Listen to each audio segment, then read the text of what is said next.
So just like I do once every 3 months, I come on here, I pick up almost every designer fragrance throughout the year, let you guys know which ones are the better ones, which ones are not the ones to pick up, blind buy worthy, all that stuff.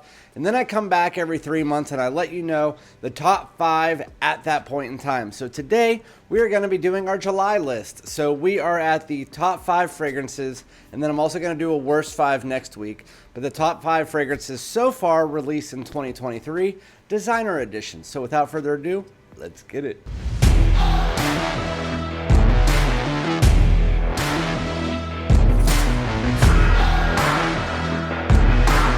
What's going on, my great smelling dudes? Welcome back to my channel. It is that time again. You guys know my name is Randy, aka Fragrance Dude. If you don't, make sure to slap that subscribe button. Everybody else, hit your brother a like so we can get straight into this. I do it every 3 months. It is top 5 designer fragrances 2023 and an up-to-date one. So last time we had 5 fragrances with Boss's Scent Magnetic winning it in March. I was supposed to do this in June. I forgot, but most of the fragrances that were on that list are not on this one. I think there might be 1 or 2. I'm also going to give you 2 runners up here, but honestly, this year has been hit or miss. There's been 26 fragrances released. Most of them are just average. None of them stick out and say, wow, this is better than any of the ones last year. I'm actually going to be doing a video about that. 2021 versus 2022, 2020, 2023 to see which ones were better.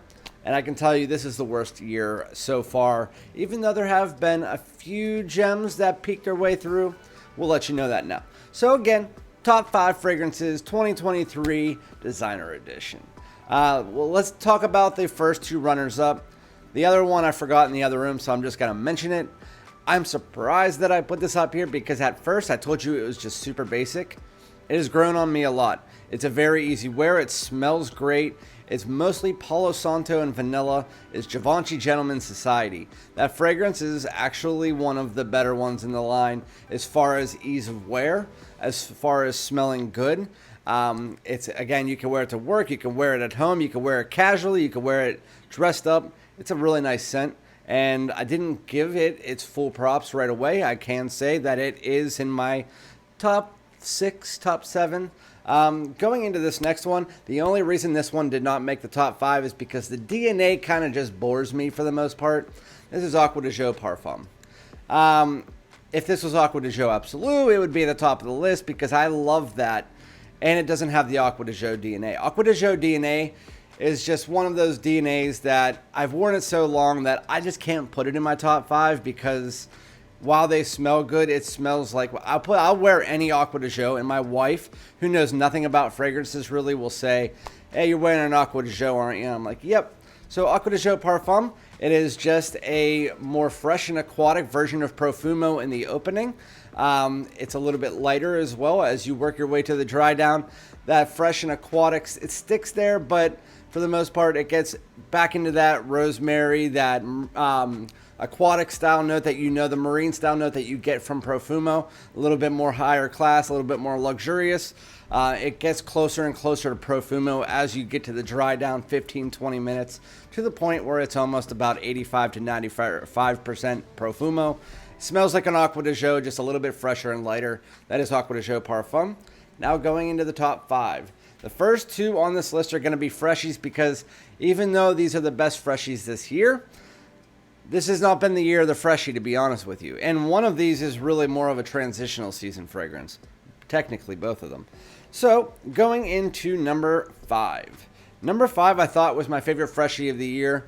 There is something about it in the opening that I still really like it. But the opening, there's something about it. I just can't put my finger on it. But anyway, it's still really good. It's still a very easy wear.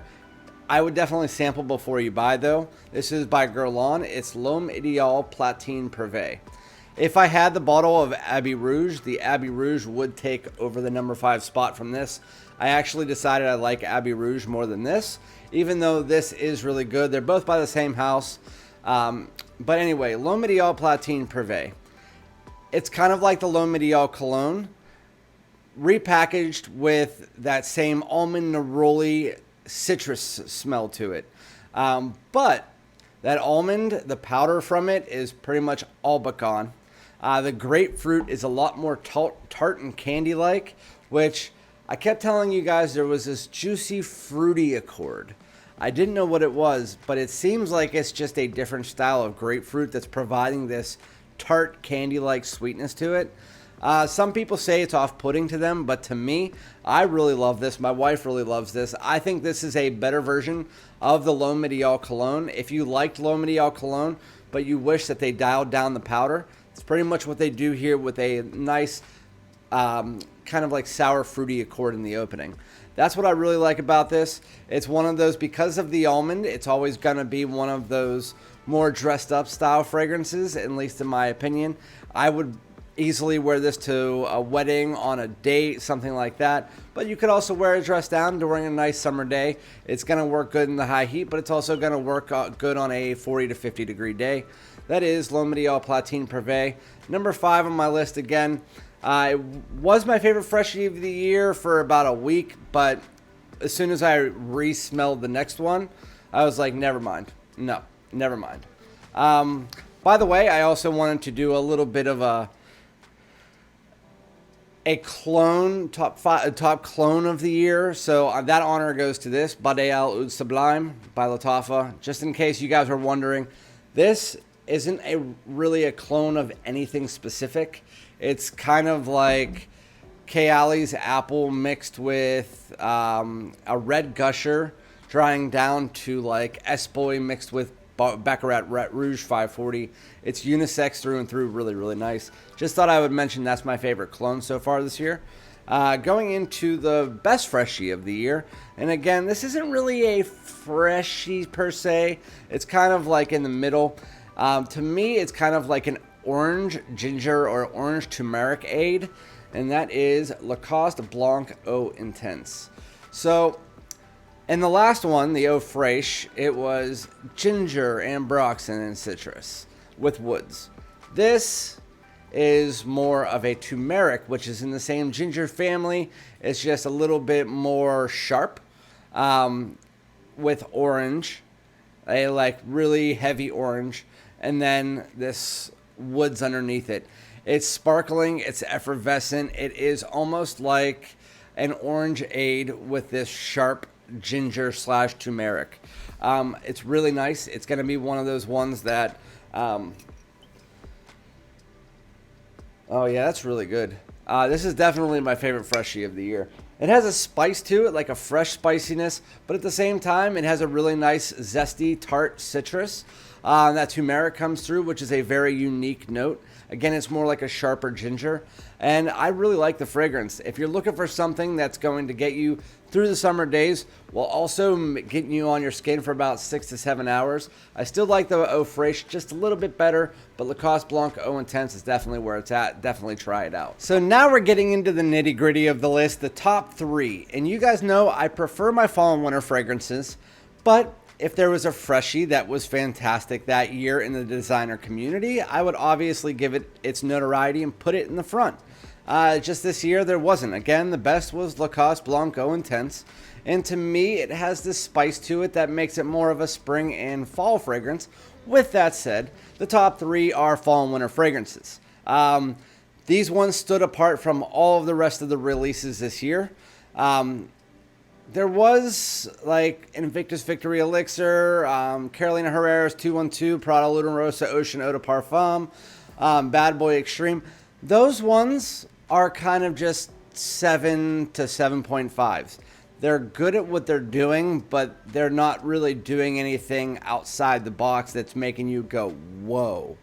These ones all have a uniqueness to them, or they're doing something that is just wow.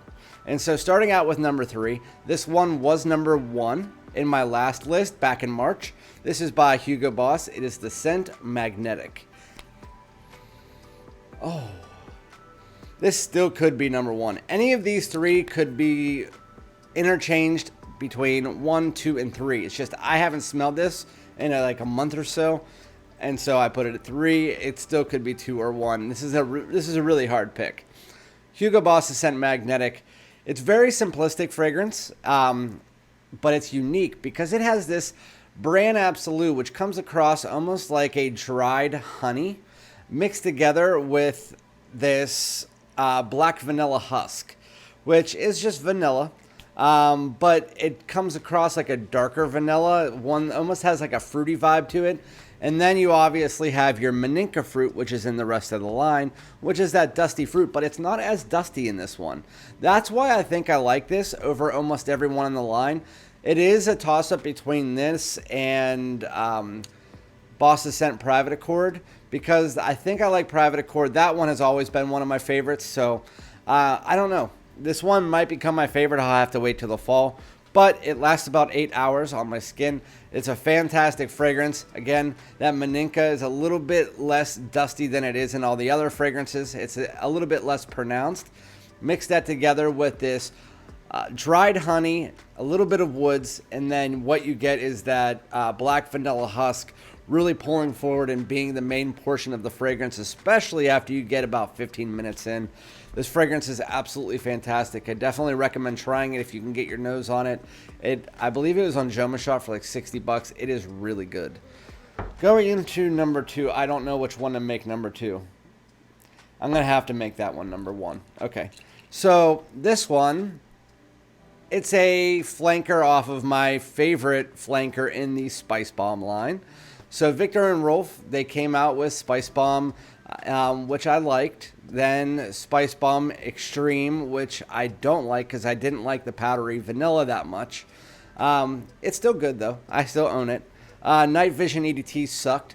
Night Vision EDP is really, really nice, like bubblegum style night out fragrance.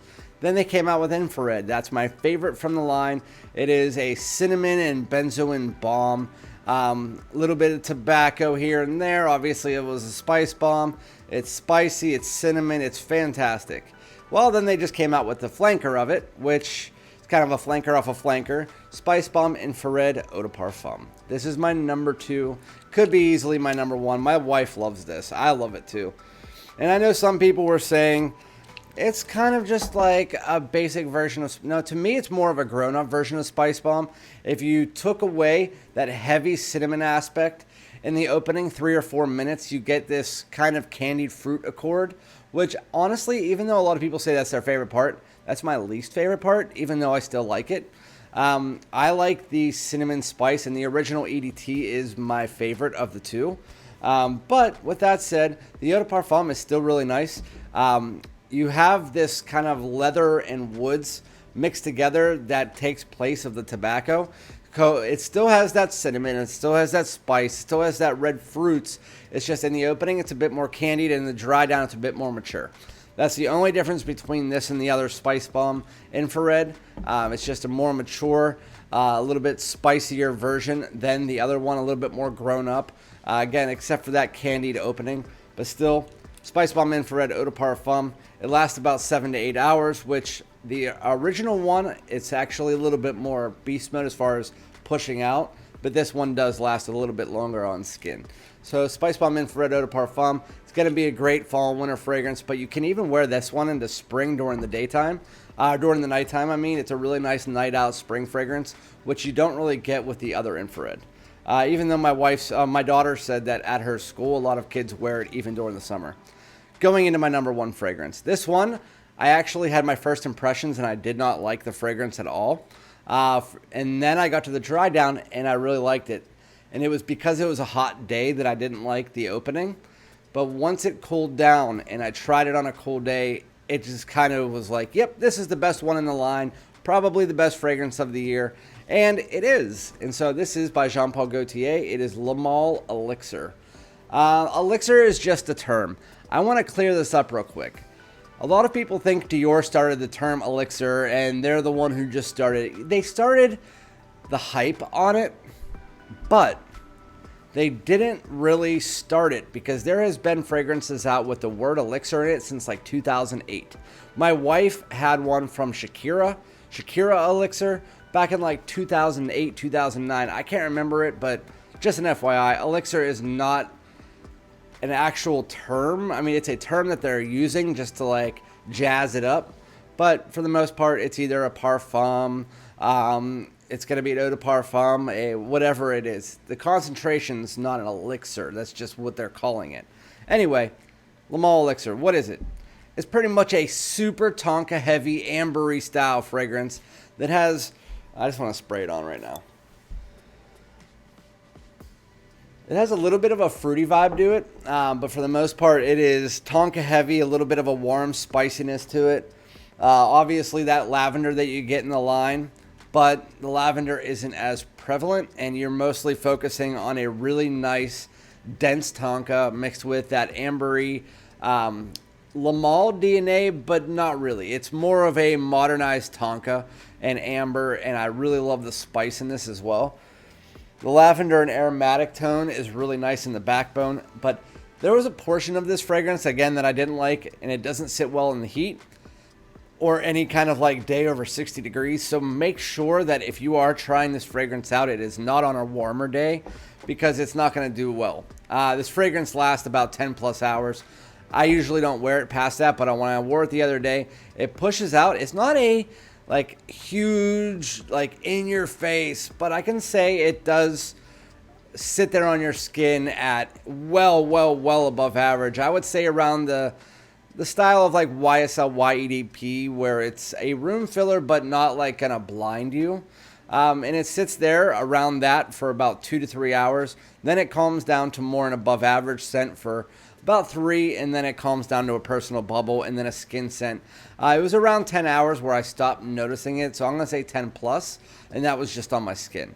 So yeah, if you like sweet, if you like, it's still synthetic, but if you like sweet, a little bit of powders, strong, heavy in your face, modern, that is what you're getting with this.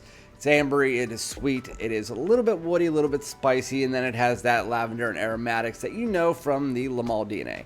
But outside of that, those are my 5. Those are fantastic fragrances, ones that you should definitely get your nose on. Again, we'll revisit this in 3 months, see if anything else new comes out. I know we have Ralph's Club Elixir coming out. We have a bunch of niche, but I think we have some Mercedes-Benz ones. Doubt they'll take anything. And if the list is the same, I'll just not do a video. But with that said, I will let you guys know that. Thank you for tuning in. Let me know in the chat what your favorite releases so far this year are. And again, we'll be back with another one. Come back for the video where I talk about why this year doesn't stack up to other years. So thank you so much. Peace out.